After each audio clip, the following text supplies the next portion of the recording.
Hey everyone, how's it going? Hey everybody, thanks for joining. Hi everyone, happy snow day. I hope everyone's been able to kind of take today, at least if you're in the Northeast, at least if you're in New York. We've had a ton of snow come down over the last couple days. Hey everybody, how's it going? Oh my gosh, all these little waves. Hi Adhikar. Hi Dr. Heather. Hi everyone. Hey everybody. Someone said, how's Deco in the snow? He's loving, Dan Price asked, how's Deco in the snow? He's loving it. We got Deco last January actually. He got a little bit of snow experience when he was a little puppy, but he has way more now. So he's loving it. Hi, everybody. Hey, everyone.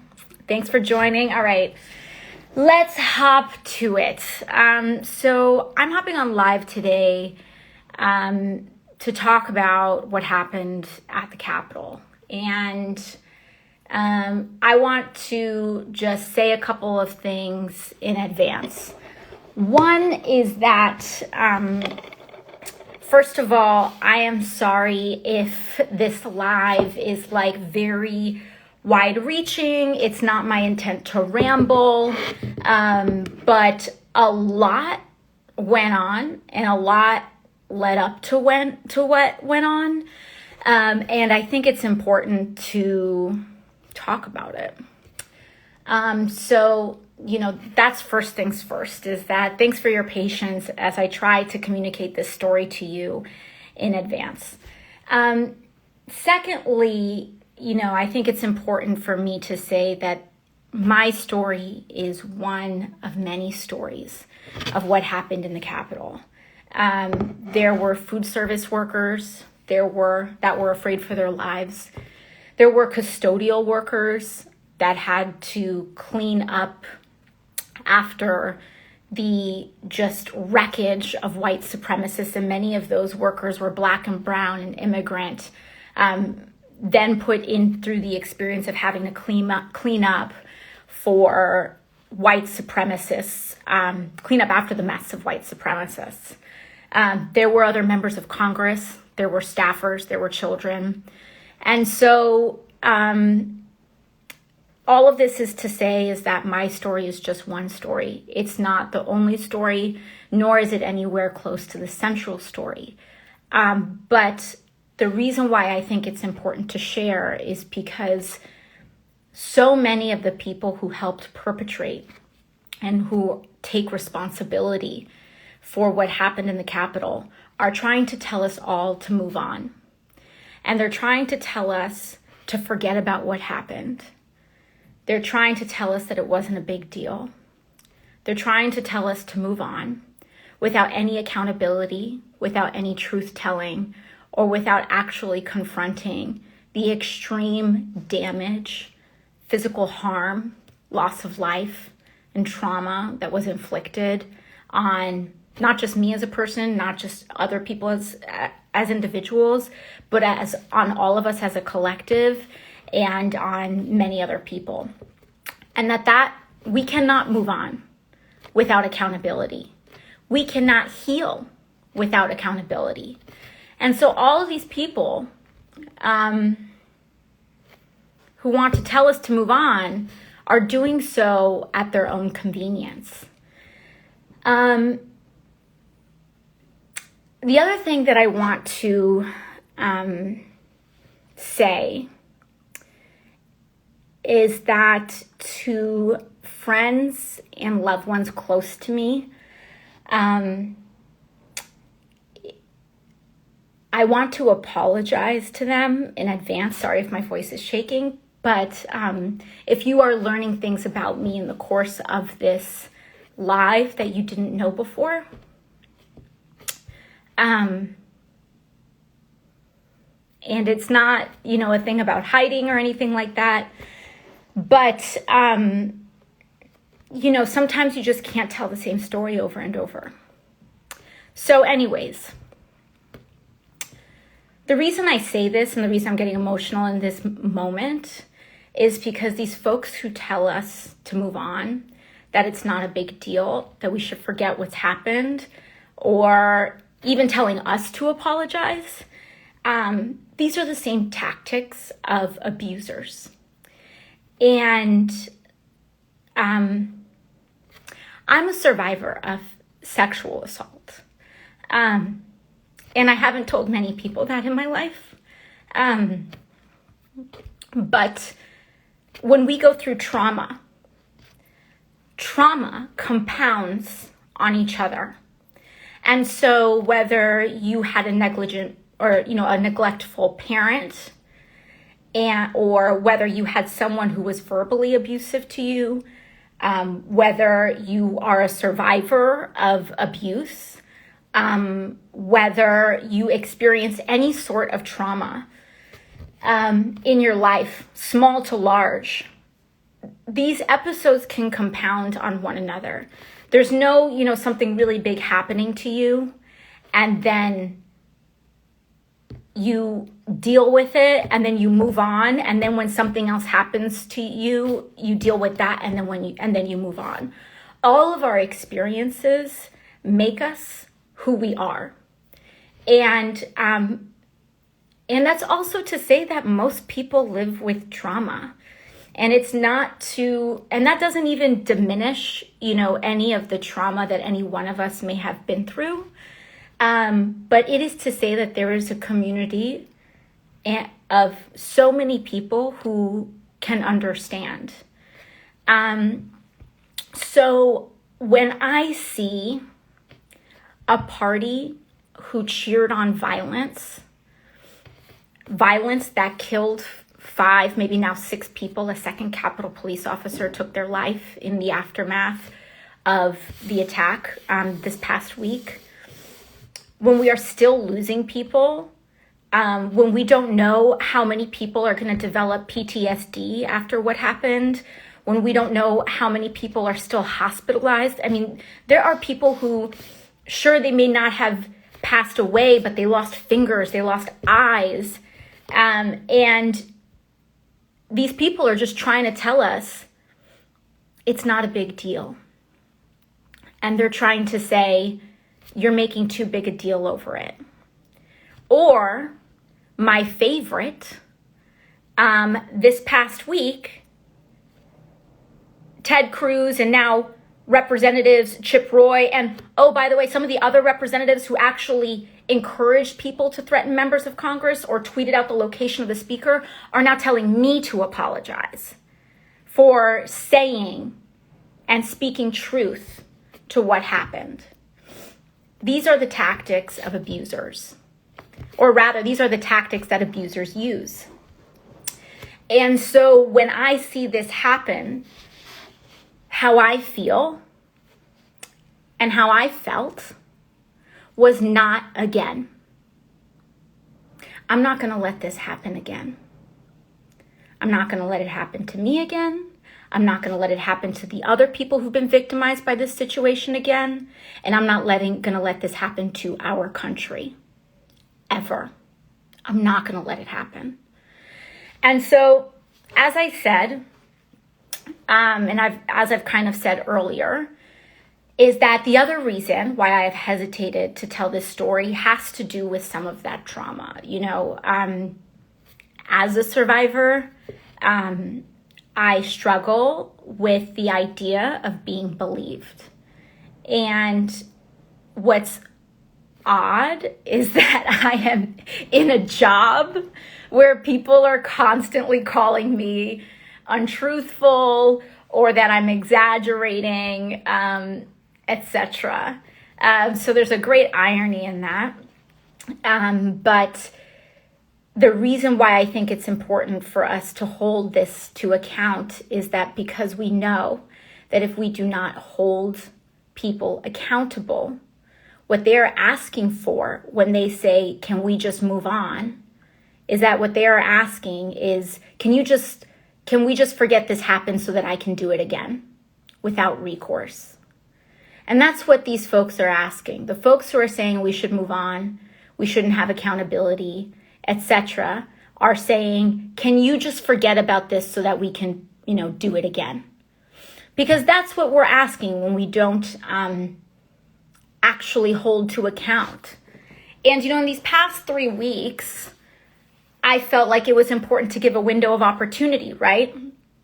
Maybe in some world, Senators Josh Hawley or Senator Ted Cruz or Representative Mo Brooks would say, you know what? I was mistaken. I did not fully realize what the impact of my actions was going to be. And now in retrospect, I see that it incited something that I never wanted to incite. And for that, I am sorry. But no, they've had almost a month and they haven't said that. They have doubled down and they said I did the right thing. And if I could go back, I would do it all over again. So that tells me that these people remain a present danger.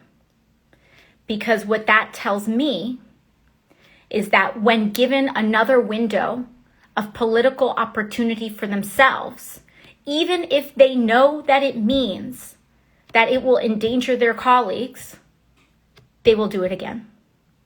And that's the real reason why I think that Senator Josh Hawley needs to resign, why Senator Ted Cruz needs to resign, along with many others, because they will do it again.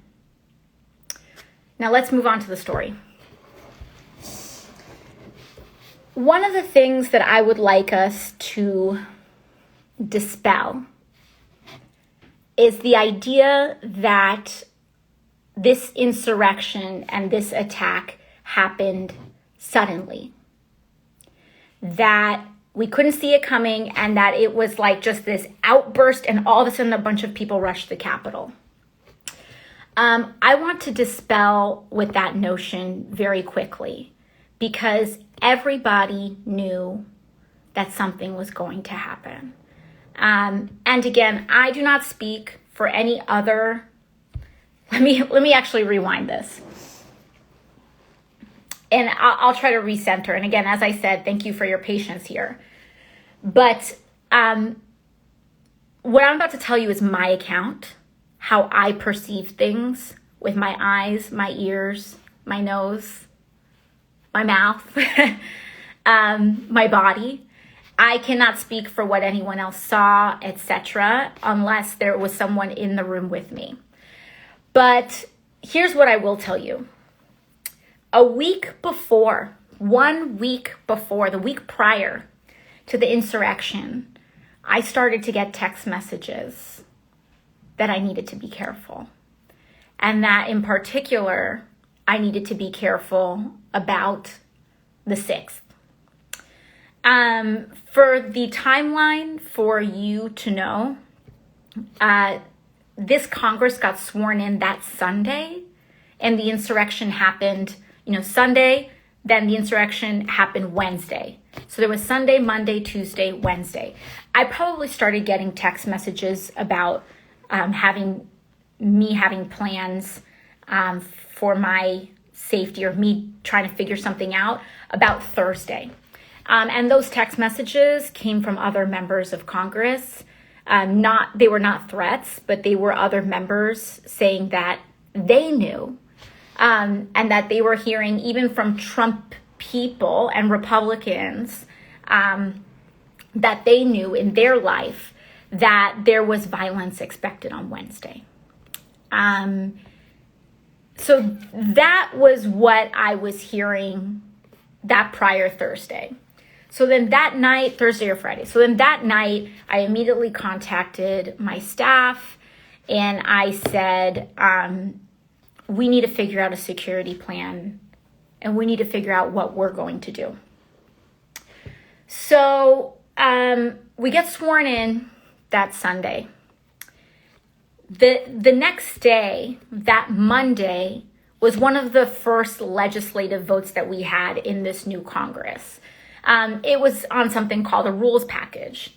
And so this is, you guys don't really, the content of it isn't super important, but basically what the rules does is that it sets down the rules that we all must abide by for the 117th Congress that we're now in. So it's a vote. Now, what happened was that this is normally a procedural vote. It's supposed to have, it's supposed to be like a pretty normally scheduled. But what happened was that Republicans objected to the fact that the rules were gender neutral, that it didn't have man or woman or he or she or whatever, but it was just talking about people. The rules were gender neutral. And so Republicans in the House decided that they were going to make a big fight over this. So what this means is that they try to make things as procedurally difficult to pass as possible. So that meant that there was an unscheduled vote. Or rather, there was a vote that was kind of called quickly that day. It was like the second vote. We voted in the morning to start, and then there was another vote that was triggered.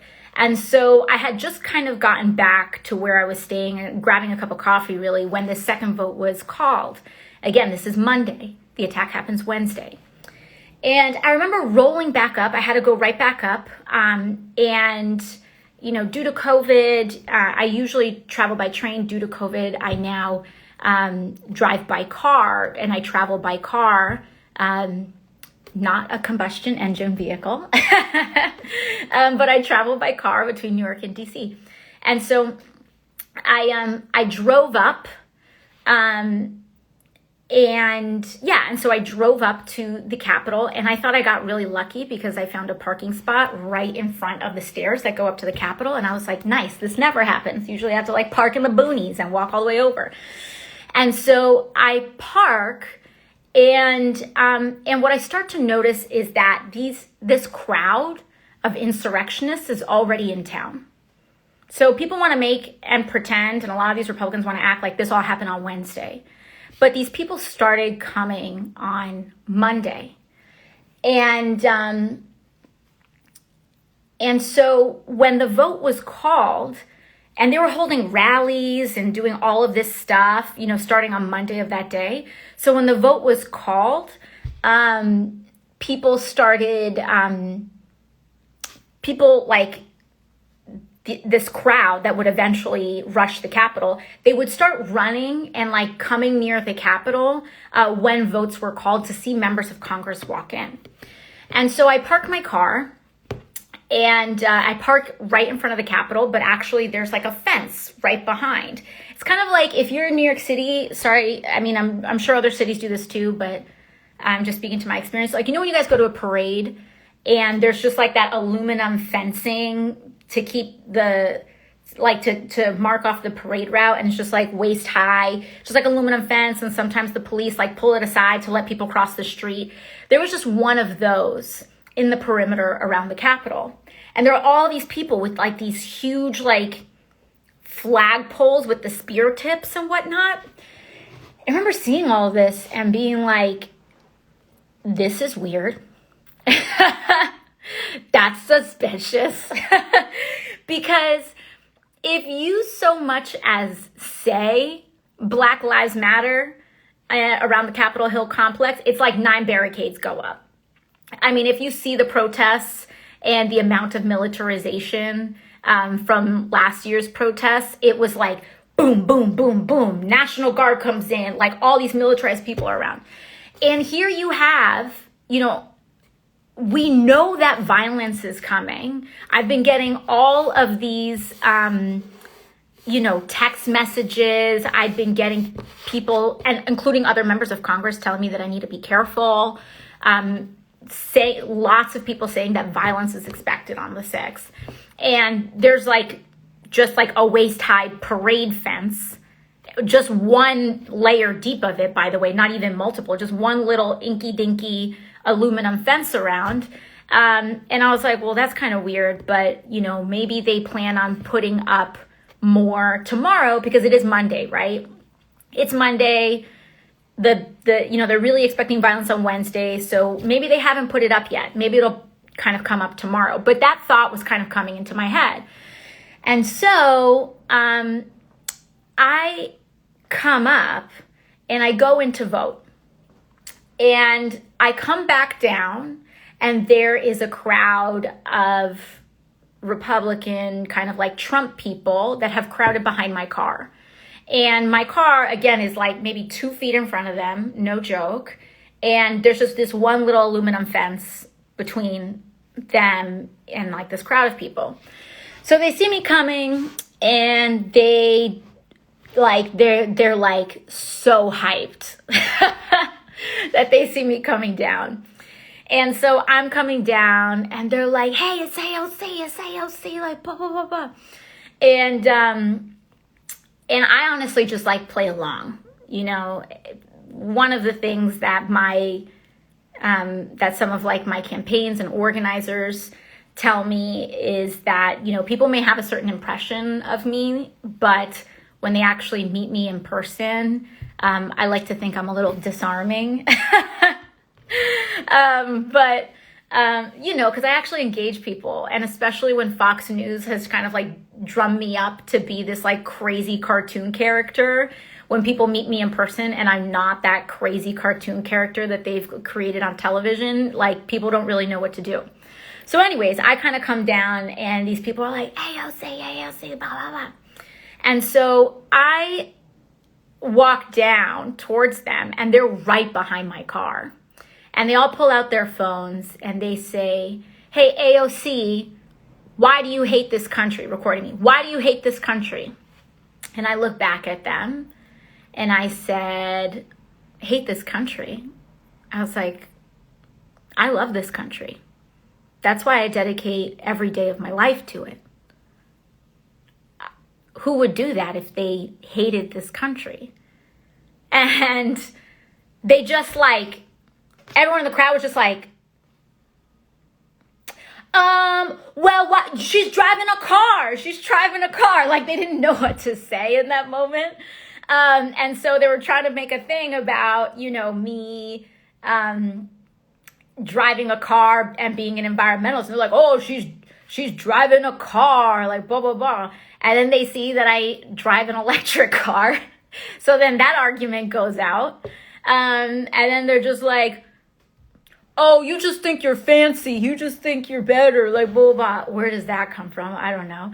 But, you know, it's literal like schoolyard bully silliness. And so, you know, I got a kick out of it in that moment too. And I was like, and, you know, I just started like messing with them. I was just saying, I was just like, yeah, man, like whatever, like you do you, you know. But on the inside, I'm gonna tell you, my heart was beating really fast because there's a crowd of people with spear-like instruments, however people would, you know, classify that, mobbed right behind my car. And so my heart is beating pretty fast, but I'm still like in this back and forth, and I'm trying to lighten the mood. And so they're just like, oh, you know, and then it's actually so dumb.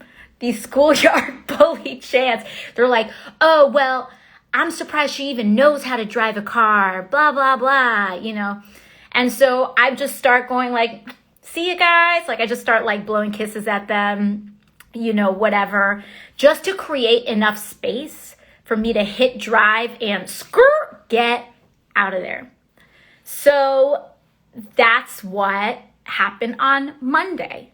So on Monday, we were already, as members of Congress, having heightened interactions with these people. And so anyone who tells you that we couldn't have seen this coming is lying to you.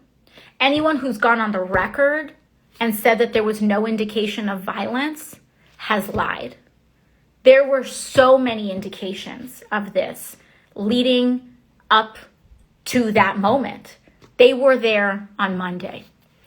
So I go back and I head back home that day until we finish our votes. And there is a grocery store on my block.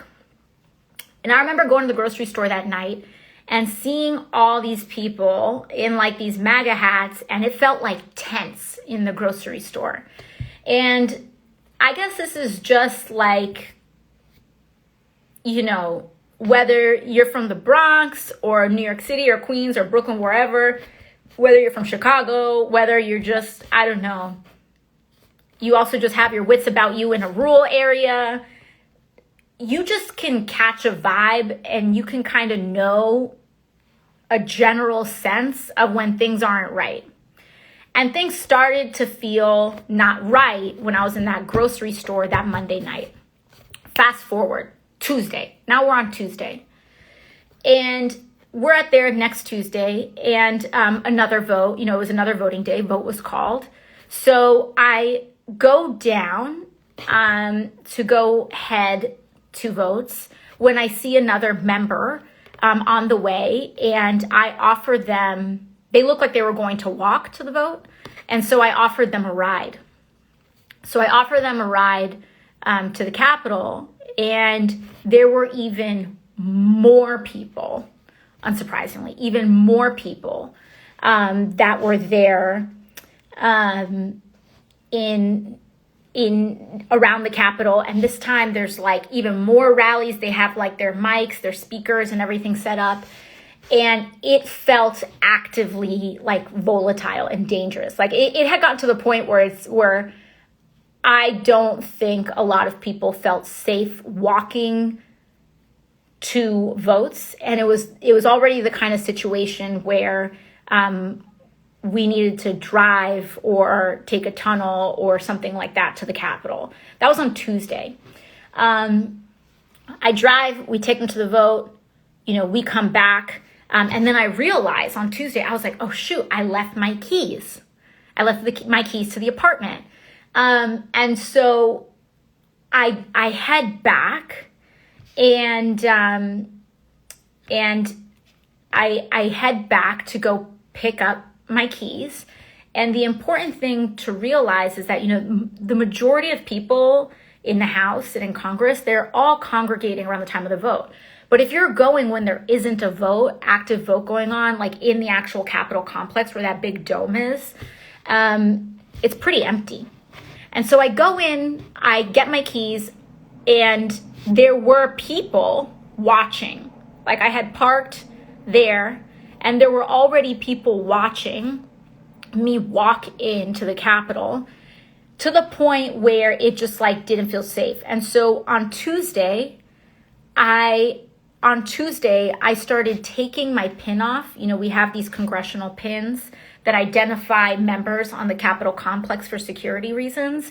And ironically, by Tuesday, I was already taking my pin off by the time I left the building, so that if someone was looking from far away, they might think I was just, you know, another 5'4", 5'5" girl walking around that might be an intern.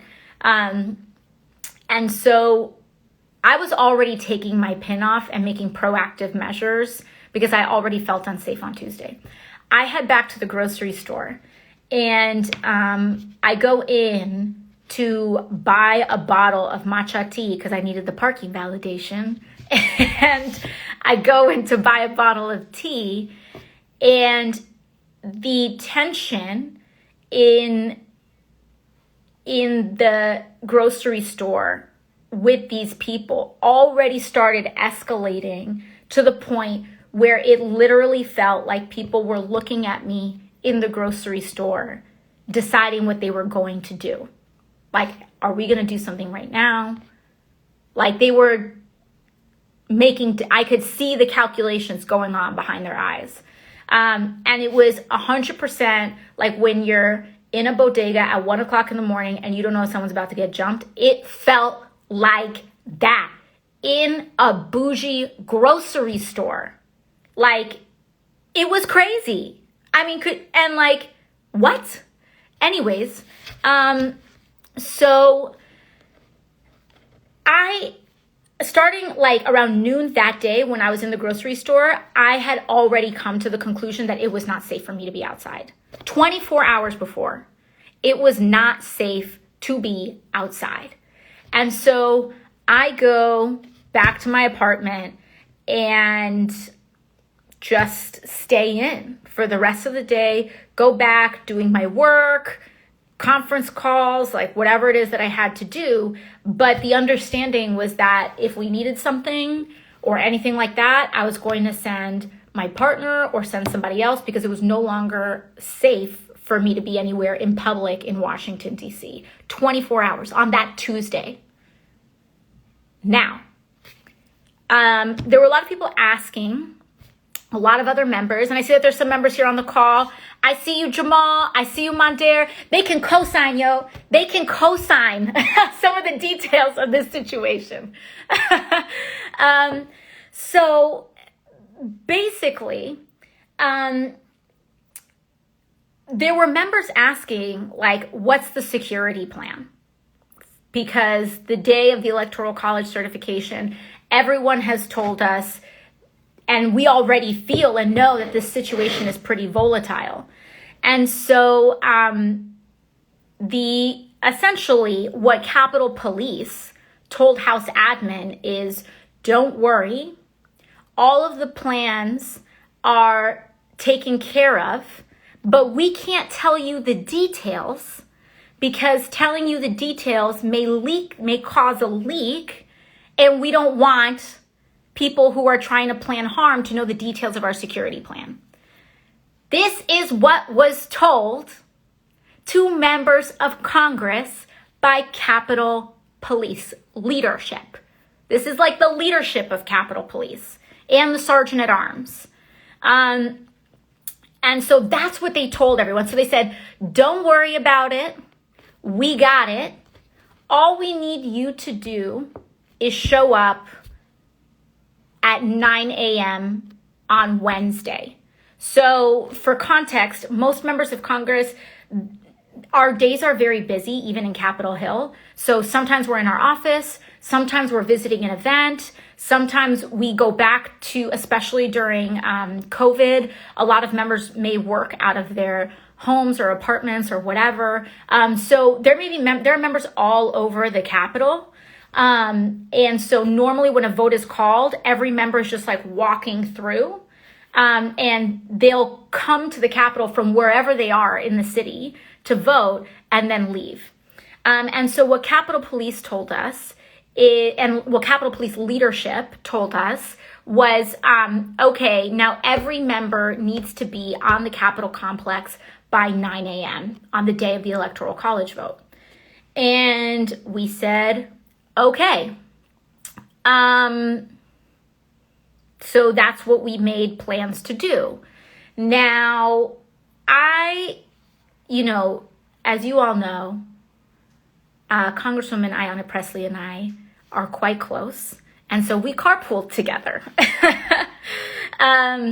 And we carpooled together to the Capitol complex, and we drove in to head over and then go to our offices. And so I get to my office, I don't know, 9:30. We were running a little behind, whatever. So we head there, I don't know, like around 9:30 or so. And we head there, and I'm in my office like multiple hours before we really need to be in my office, because, that's just what Capitol Police leadership told us to do. So we show up, and also because this is a pretty important vote, just so that you all know, my entire office has been teleworking due to COVID. I don't make them come in physically. Everyone has been on work from home, except when there's a really big vote like this, we'll have one person come in, one of my staffers come in and escort me and attend me through the vote, right? So I had my legislative director come in, and he was attending me for the vote. And so it was just he and I in my office. My office is relatively new because I had to move offices between terms. They're doing construction. It's a long story. Point is, I'm in a brand new office. There's boxes and stuff everywhere. And So I'm with my legislative director. We're there at 9 a.m. And since I had to be there, ironically, hours before my vote, get this, we scheduled my vaccine appointment that morning. And so I figured, well, if I'm going to be here for a couple of hours, I'm eligible for my, sorry about that. I'm eligible for my second dose. And so I'm going to go and get my vaccine. Since I've got a couple of hours to spare. And so I'm going to go grab my second dose. And so I headed down. And so for you all to know, there's the Capitol Hill complex, but members of Congress, except for, the speaker and other very, very high ranking ones, don't actually work in that building with the dome. There's buildings like right next to the dome, and that's where our actual offices are. So what happens is that I go and I grab my vaccine. And I go and have my vaccine appointment. And I head out there and I go to get my appointment. And I go and I get the shot. And I took a video for you guys. Maybe I'll share it to my IG story after this live is done. And so I took a video. I said, I told you guys I was going to tell you everything about what was happening with the vaccine and the side effects and whatnot. And so I was recording my second dose. And so I recorded myself going down. I go there, I take the shot. Now, some timestamps for you all. This is probably happening around noon. And the clashes started happening around 1:20 p.m. So now we're on like this TikTok, okay? So the clashes would have started happening that day around 1:20 p.m. Or so. And around 12 p.m., I'm walking to the site where the house physician is administering vaccines. I'm recording. I'm like, hey guys, I'm going to grab my vaccine. I'm going to tell you what it's like, blah, blah, blah. I record the shot going into my arm, same way that happened last time. And then after you take your vaccine, you have to sit. If some of you, especially medical professionals, etc., have seen or know of someone who has gotten the first shot yet, you have to sit for about 15 minutes, right? And so I go in, I check in, I get my shot. I'm asking the nurse all these questions because if I'm going to be completely honest, so much love to the nurse that gave it to me. This one hurt a little bit more than the first one. So I was like, is this the same dose? Are you guys putting more in? Is the volume different? But no, everything is the same for you to know. But whatever, this one just poked me a little bit more this time. And so I go, I get my shot. And then I sit for about 15 minutes for the observation period. So I sit there. God bless everyone and the house physician's office. They did an incredible, wonderful job. And they, my observation period went fine and they let me go. So I start walking back to my office.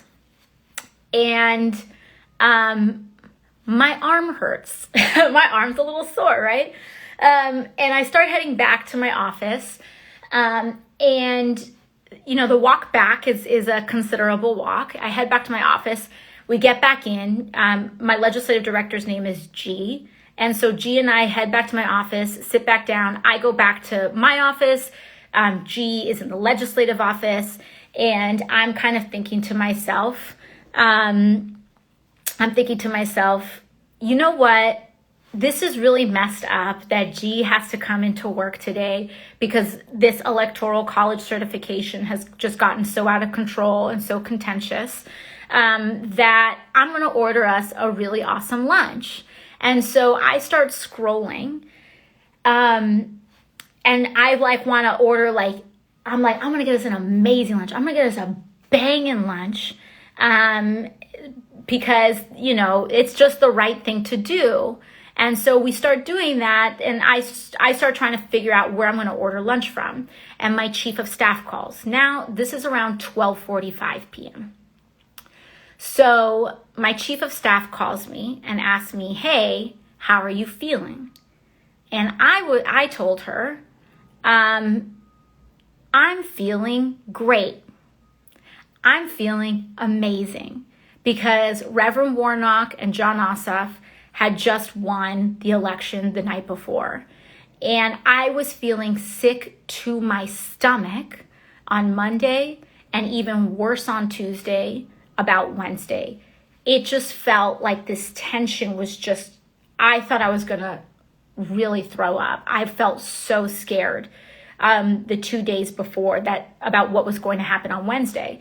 And then when John Ossoff and Reverend Warnock won that election, I mean, I was singing Nina Simone that morning. I felt like it had just taken a weight off of all of our shoulders. And it was just an outcome that was just beyond our wildest dreams. And so when she said, how are you feeling? I said, I'm feeling amazing.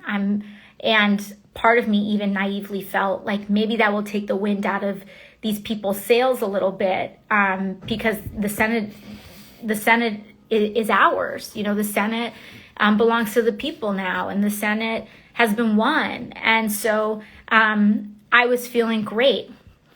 And so that conversation lasts about 15 minutes. So that takes us to about 1:01 p.m. And I go back to scrolling through lunch options for what we're going to order when all of a sudden I hear boom, boom, boom, boom, boom on my door. And then I hear these huge, violent bangs on my door and then every door going into my office. Just bang, bang. Oh, shoot. See, look, I'm banging over again. Bang, bang, bang, bang.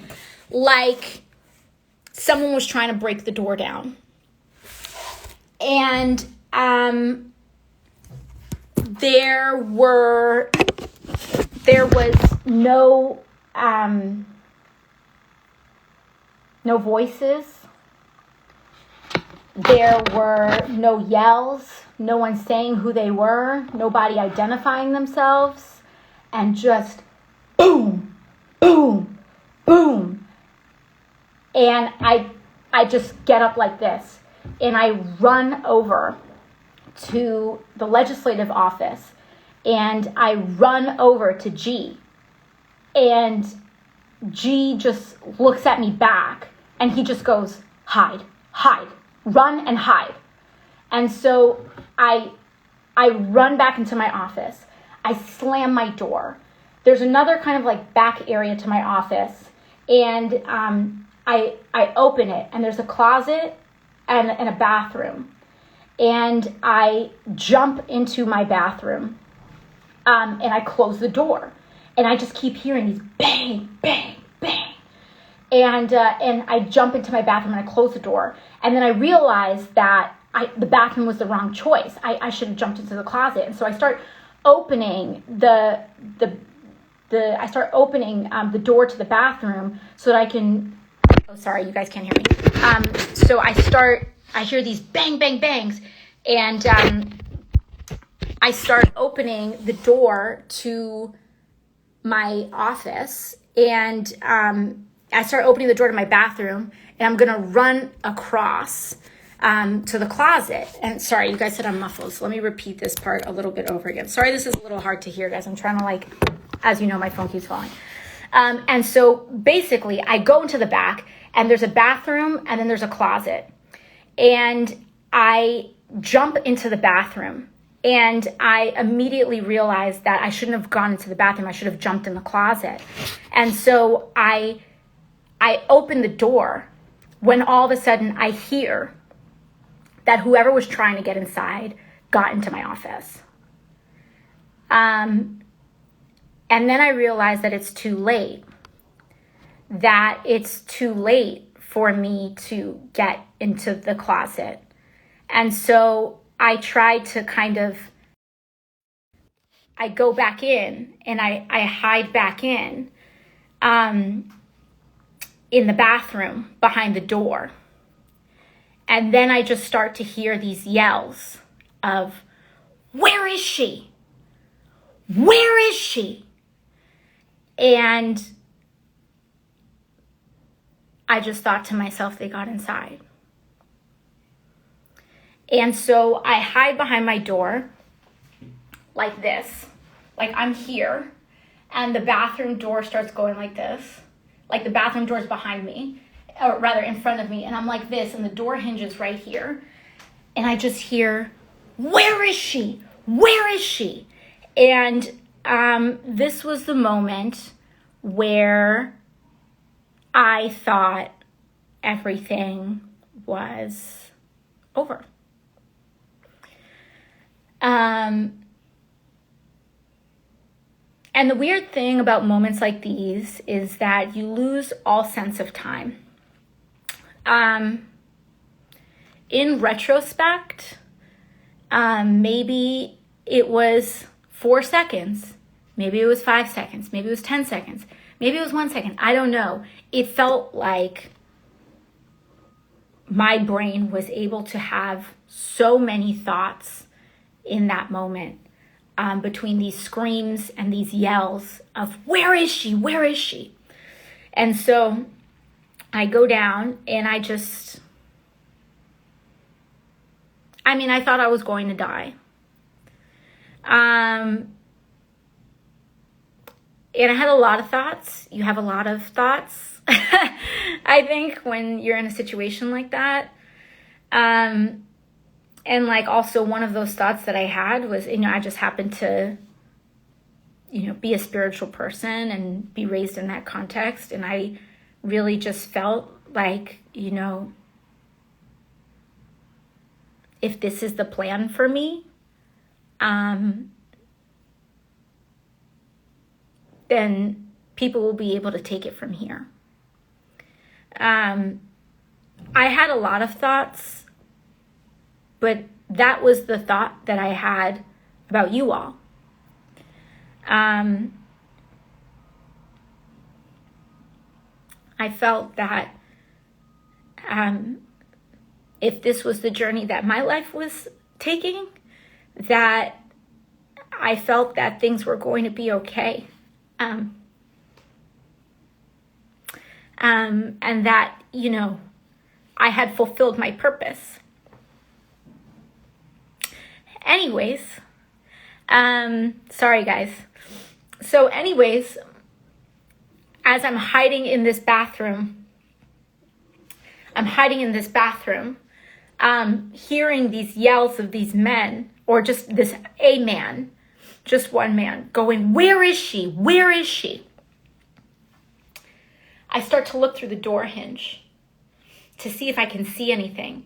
And there's like a door here and there's like another door here. So I'm like trying to look through two door hinges. And so I look through this door hinge and I see this white man in a black beanie just like open the door of my personal office and come inside the personal office and yell again, where is she? And I have never been quieter in my entire life. I was just, I don't even know if I held my breath, but I was just, here behind there, and I just start sliding down. And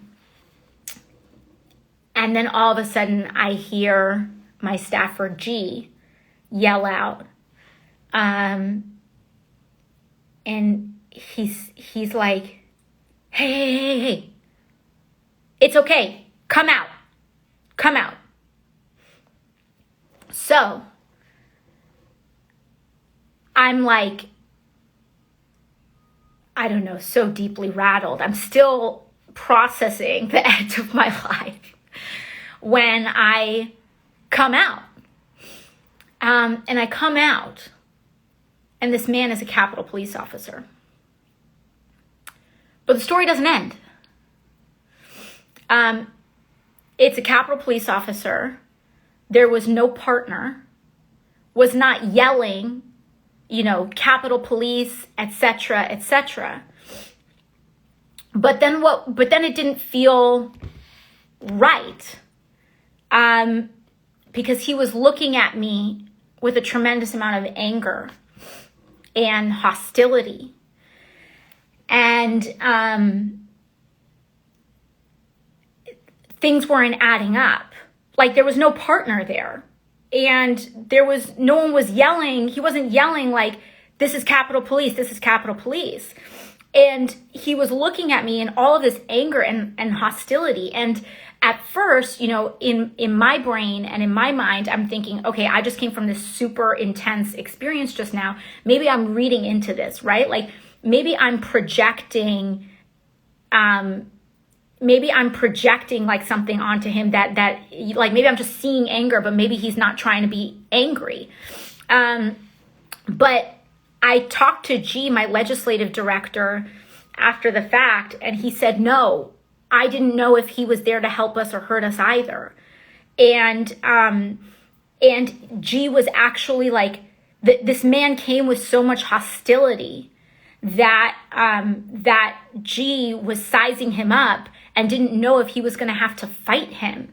Like, that is how like aggressive the situation was in that moment.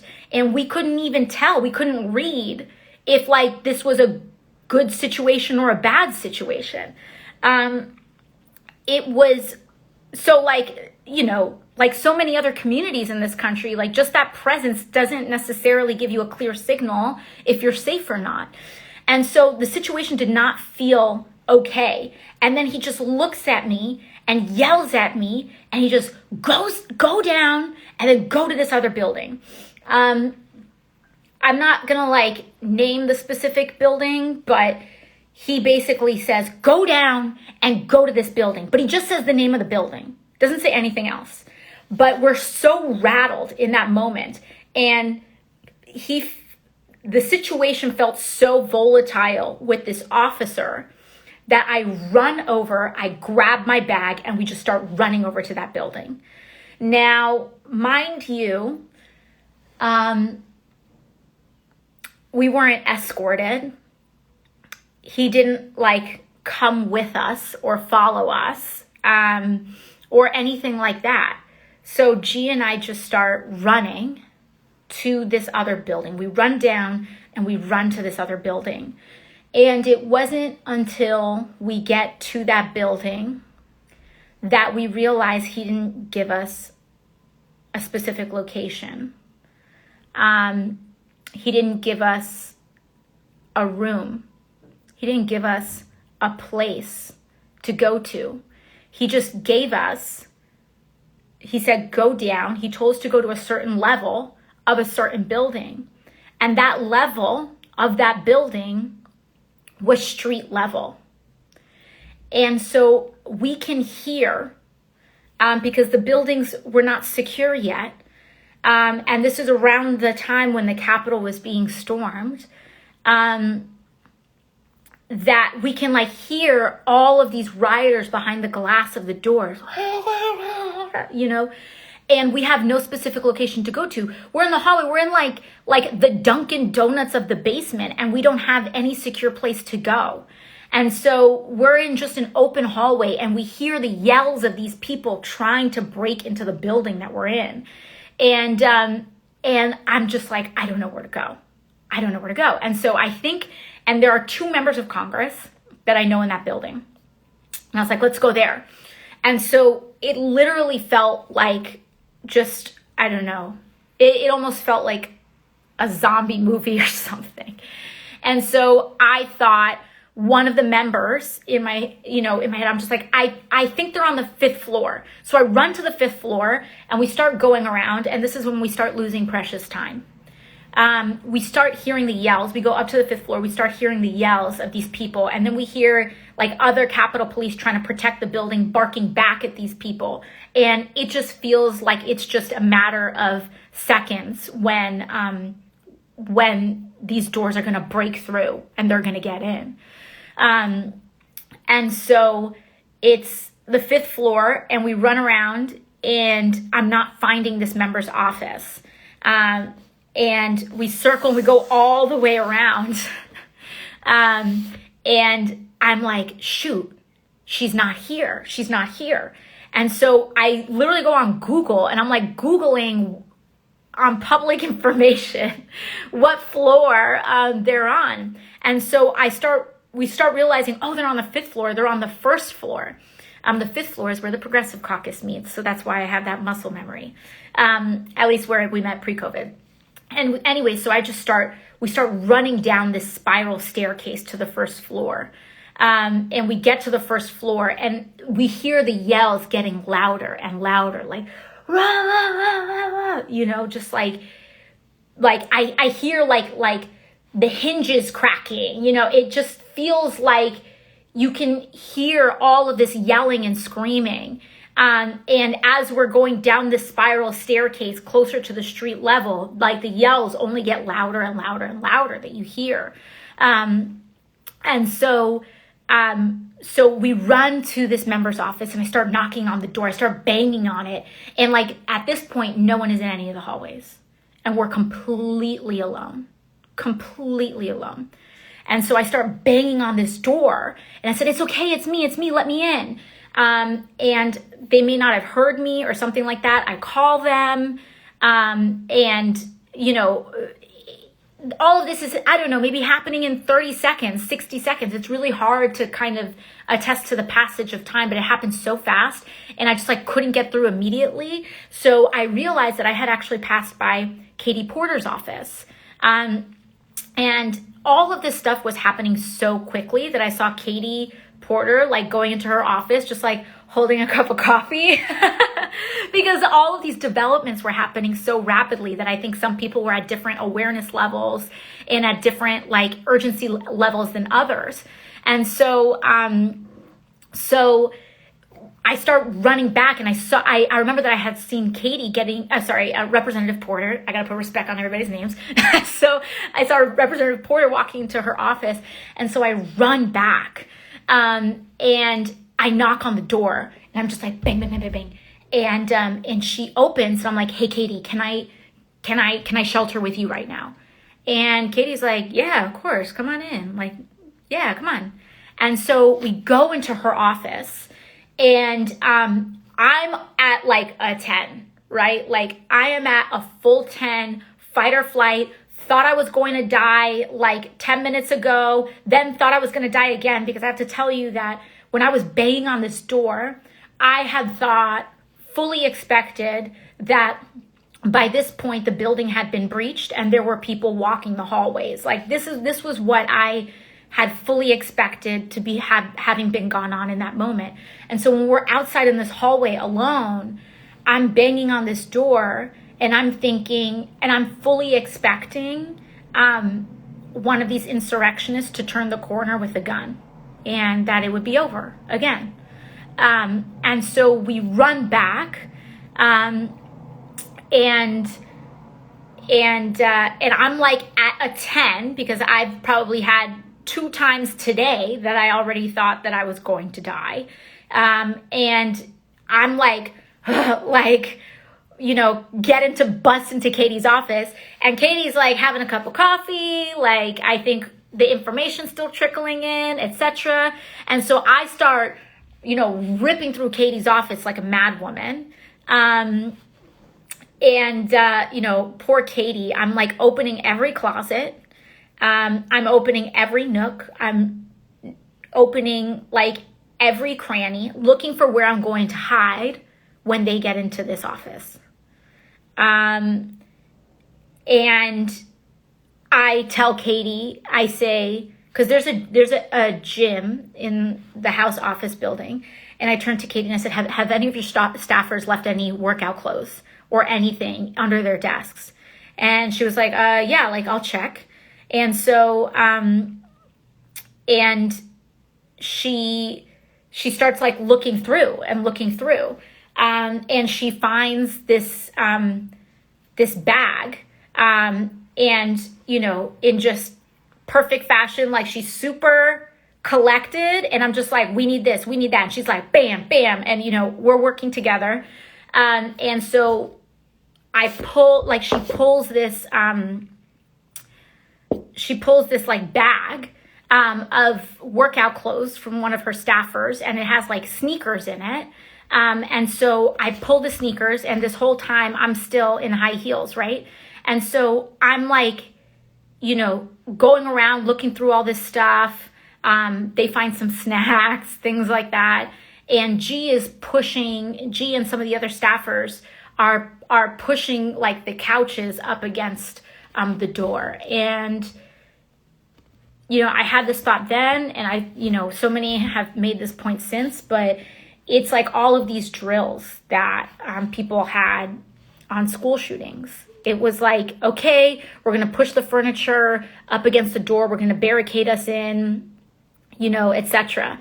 And so G is like pushing the furniture up.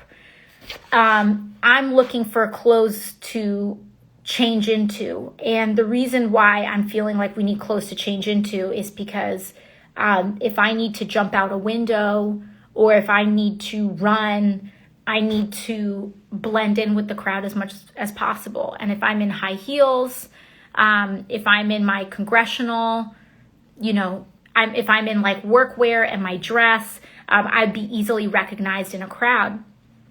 And so I'm like going through all of these things, and Katie has an extra like puffy jacket, and so she gives me her extra puffy jacket. So I'm in like this puffy jacket. I'm in someone else's puffy jacket. I'm in someone else's sneakers, and I'm fully just like bracing for impact for these people to breach the perimeter of our building.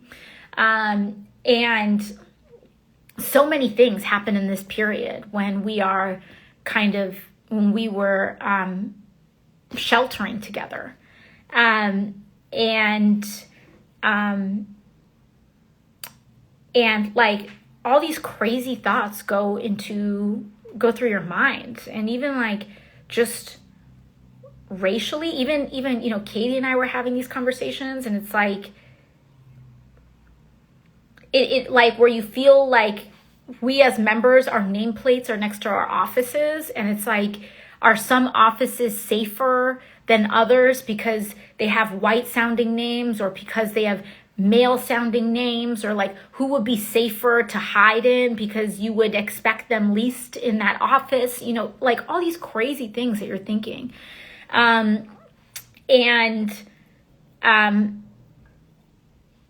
it's like, this is what it's come to. And so we were sheltering in there for a long time, making all these contingency plans. And we turned off all the lights because I was afraid that, it's January in Washington, D.C. The sun sets mad early. It's like 3:45 and the sun is already setting. And so I'm like, we got to turn off all the lights, because if they see the offices with the lights on, like, who knows if they target that. At this point, we start getting intelligence that bombs have been found. One about like 1 block away from where we were, 1 or 2 blocks away from where we were, and then a second one like 3 blocks away from where we were. And so I'm also fully expecting, or maybe not expecting, but I'm wondering, like, or feeling or preparing for one of the wings of the building to explode, because we had gotten intelligence that there were bombs found very close to where we were. And so we're sheltering, and I'm thinking, what do we do if the building explodes? What do we do if this happens? What do we do if they break into this office that we're in? And, through all of this, what also felt crazy traumatizing is just feeling like there were people that were willing to do what they needed to do. The incredibly brave staffers that were with us, G and Katie staffers, and others that were with us, and that they were making decisions to put themselves between us and any potential danger that would break into that room. And you really struggle with that because those aren't your decisions, and you don't want anyone to do that. But people say, no, I'm going to do this. And you really sit with that, with the weight of that. We had these emergency hoods, and I find out later, when we start getting these emergency announcements, that when they were evacuating our building earlier that day, we were supposed to take our emergency hoods with us. It's a long story. Point is that there are emergency supplies. We were supposed to take our emergency supplies with us, and that Capitol police officer didn't tell us anything about that. He didn't tell us bring your hoods. He didn't tell us do this. He didn't tell us do that. And what's really weird in the aftermath of that situation is that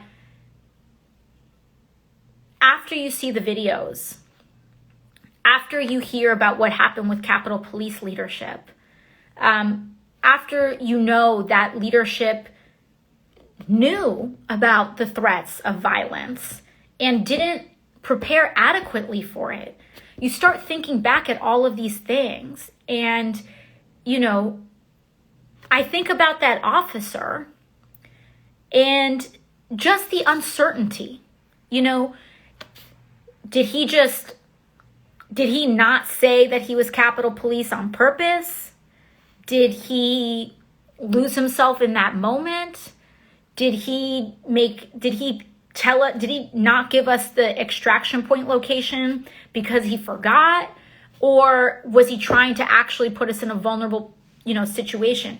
Just the very uncertainty that you don't know if that person was actually trying to protect you or not is already deeply unsettling. And, I'm not here to say I'm not here to pass judgment on any one individual or on any one officer or this, that, and the other, and a lot of Republicans mischaracterize my position, and Fox News amplifies a lot of these lies, which in turn leads to a lot of violent threats. And I could do a whole other IG live on other times that I thought I was going to die. And I tend to deal with things as well with humor and dark humor. And it was one of the things I was telling my staff that day was well, at least this isn't the first time I thought I was going to die in my first term.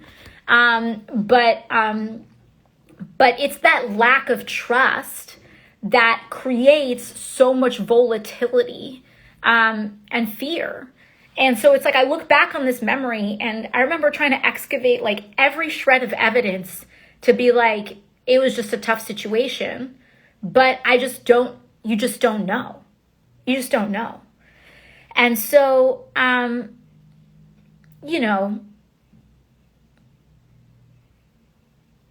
it's an intense situation. So anyways, there's a lot more details in this time that I was barricaded with Katie Porter. But I don't want to belabor it. And I also don't know which of these details quite yet are okay to share and which aren't. But the point of the situation was that we felt completely unsafe. And eventually we did find the extraction point.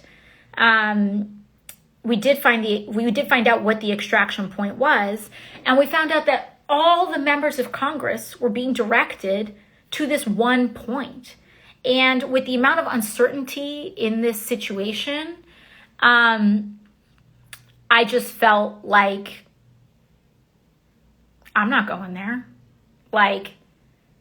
There were members who were live tweeting the location of the speaker that were probably going to be in that extraction point.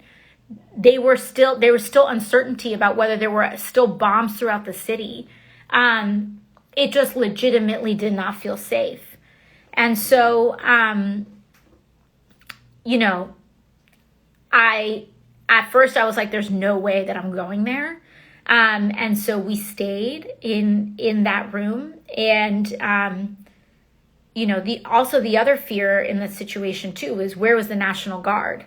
And at the time, now we know more stories about this, but at the time, National Guard wasn't called. And I was starting to get just this feeling in my gut that, like, in any other situation like this, they would be called, they would be here.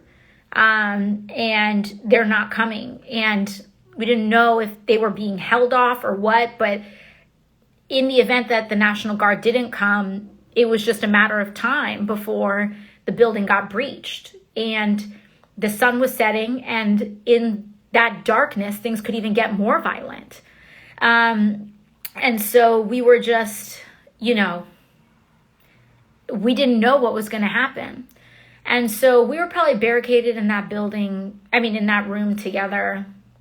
I don't even know how many hours, 5 hours or so. When finally we were able to get out, and we decided that while we weren't going to stay at the extraction point, we would kind of check in to let them know that, where our physical whereabouts were. But also, like, this is why I wasn't tweeting that day. Because first of all, a lot of people were saying, I'm okay and I'm safe, but I wasn't safe. I didn't feel safe and I wasn't going to lie. And I didn't feel like I was okay or, secure in any way at any point that day. But I did say I'm okay because I was okay for that moment and in that moment. And I felt a little more okay then, but it was just not, the whole situation was not okay. And we didn't know what was going to happen. So then after a little while, we kind of find out that the plan is that we're going to move forward and certify the Electoral College results. And, it was a decision that I support. I think it was a right decision. Even in the moment, though, I was like, what are we doing? Either way, it didn't feel like anything we could do was safe. And in truth, that was very much a possibility, that nothing that we did was a safe option. But ultimately, we made the decision, and leadership and, folks made the decision that we were sent here to do our duty, and our duty was to certify the results. And that's what we're here to do. And no amount of insurrectionists are going to divert us from that central task of upholding our democracy. But then we had people who still want to challenge the results. And so at this point,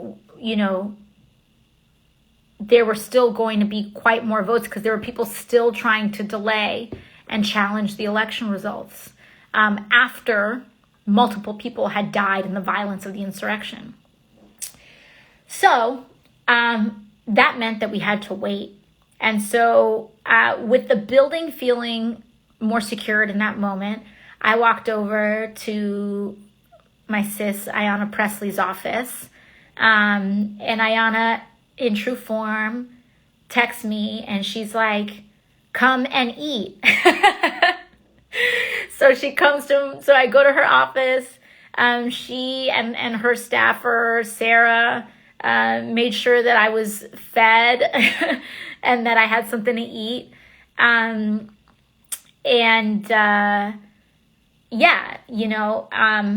We were there, and I stayed in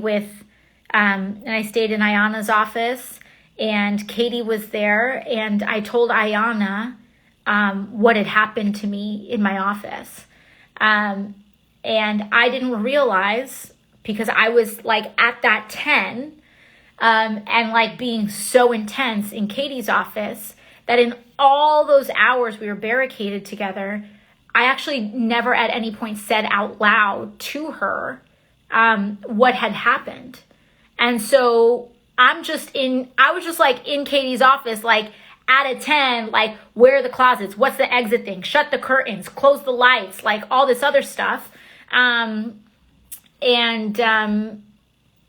yeah, I mean, and it wasn't until she was there and I was telling the story to Ayana that I realized that I hadn't even told it to Katie. And then Katie was like, oh, this is why you were out of 10.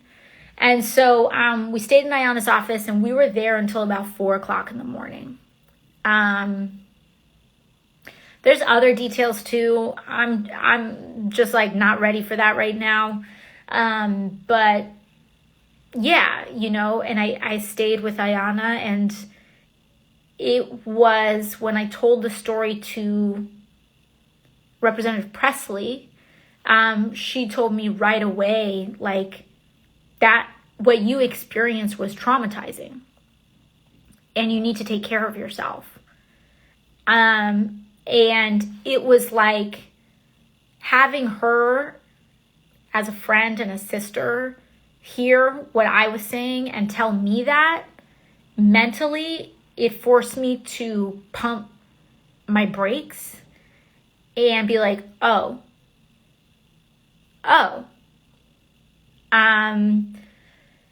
So, you know, I think it was so important.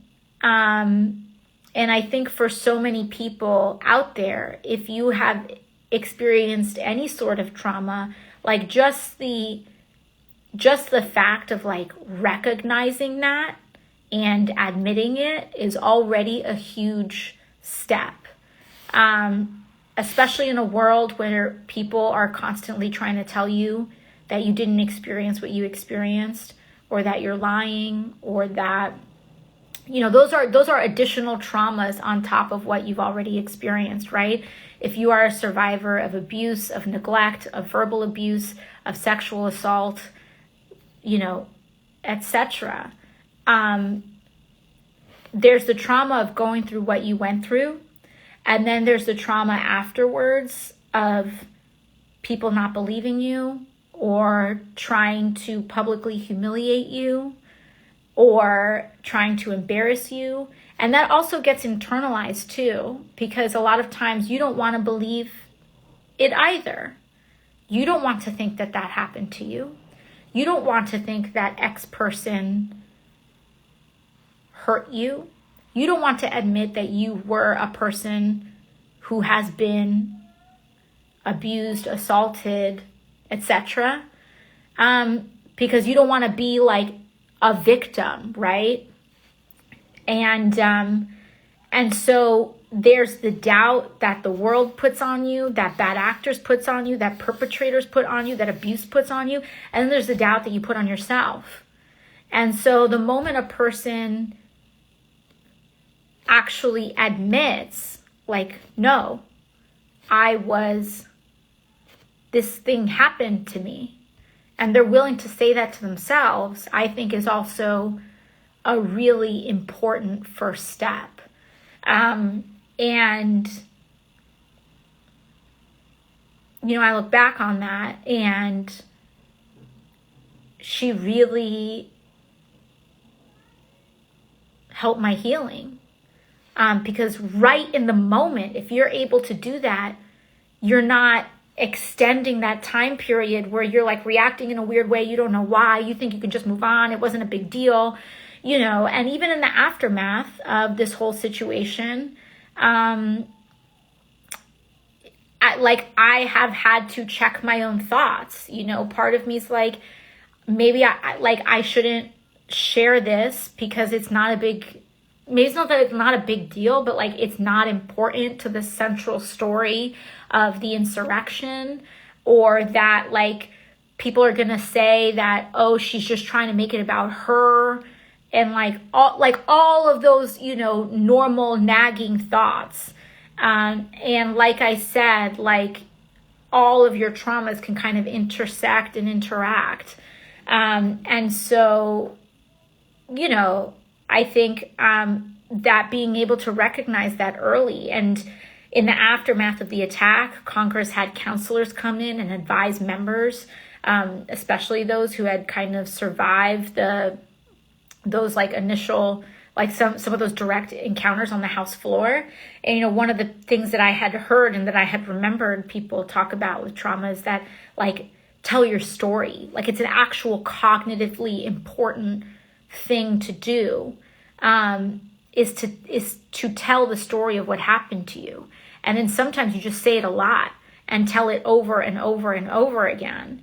And that can be a tool for helping a person with healing in all traumas. And so, you know, again, just like I said at the very beginning of this, like, my story is not the only story, nor is it the central story. It's one of many stories of what these people did in creating this environment. And these folks who are just trying to tell us to move on are just like pulling the page. They're using the same tactics of every other abuser who just tells you to move on. Of that man who touched you inappropriately at work, telling you to move on. Are they going to believe you? Or the adult who, you know, if they hurt you when you were a child and you grow up and you confront them about it and they try to tell you that what happened never happened. Or, you know, the countless people who tell women and non-binary people that, you know, they're constantly trying to get attention just for existing and just for saying that they exist. Like, these are the tactics of abusers. And this is at a point where it's not about the difference of, this is not about a difference of political opinion. This is about just like basic humanity. And that's what these people don't get, because they have shown that, you know, we knew that violence was expected on the 6th.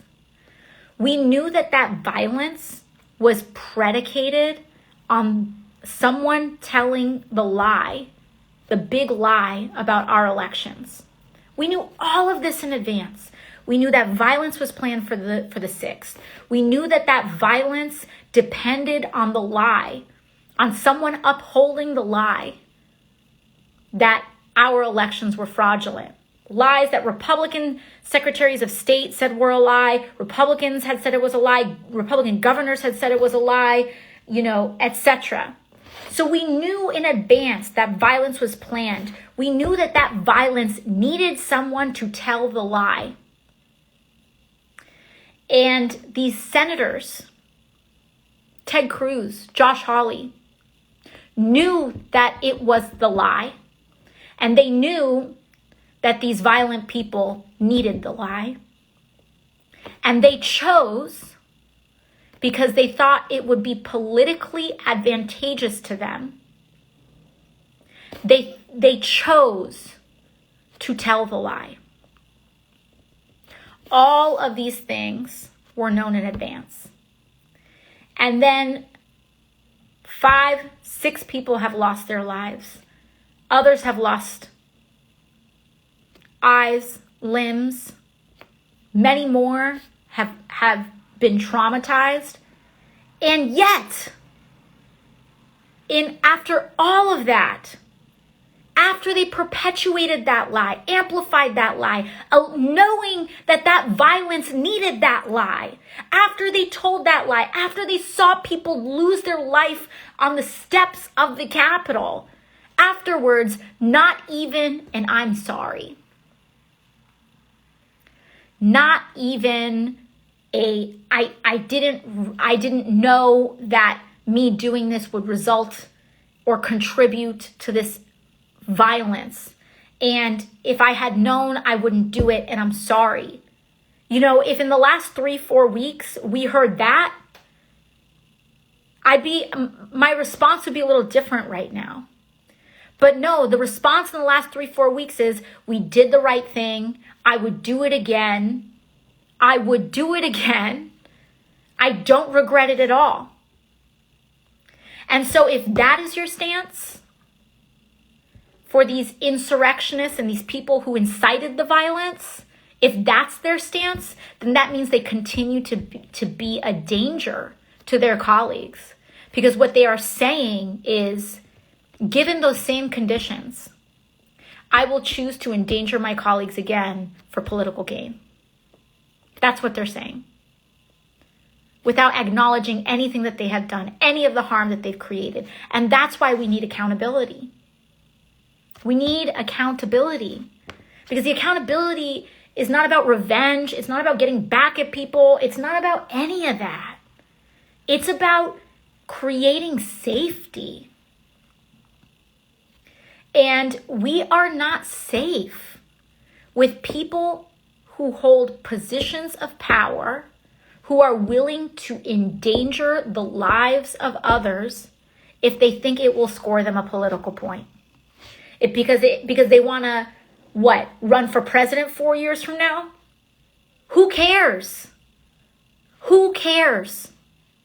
Like, what is the craven extent of your personal political ambition that you want to be president so bad that you're going to allow people and your own colleagues' lives to be in danger because you think it's going to win you Trump's base? And also, from the perspective of a politician, let me tell you, Donald Trump, he runs a cult of personality. That's not going to transfer to you so quickly and easily as a little base. It doesn't work like that. So even from a political perspective, they are just laying out all their credibility, all their reputation, anything that they could potentially have to be taken as a good faith person in the future, to lay down for someone who just will do nothing for them unless it will personally enrich or benefit him. So it doesn't make any sense. So not only is what they're doing reckless and dangerous and, yes, unpatriotic, to use their terminology, but it's just not smart, just from a political calculation level. So anyways, I think I've chatted a lot of your ears off. I will save this recording so you guys can watch it if it saves. Sometimes, it bugs out and doesn't let me. But I appreciate you all taking the time. In the time since, I have been giving myself time and space to try to heal from stuff. I know a lot of other members of Congress have been trying to take their space. And I think that these are important stories to tell. And I hope that I'm not, as I said, my story isn't the only story. It's far from a central story. But together we have 435 stories. And we need to tell them, because every time a Republican gets on television and tries to say we need to move on and forget about it, they need to be reminded about what they're trying to absolve and excuse. And our stories can do that. And I hope that if you've experienced trauma in your life, I hope you know that you don't need to have experienced the worst thing or the biggest thing. If you experience something, talk to someone about it, acknowledge it in your heart, and I hope that you get the courage to do everything that you need to do to heal. So thank you all so much. Love you all. Big hugs. Happy snow day. And make a snowman for me. Bye-bye.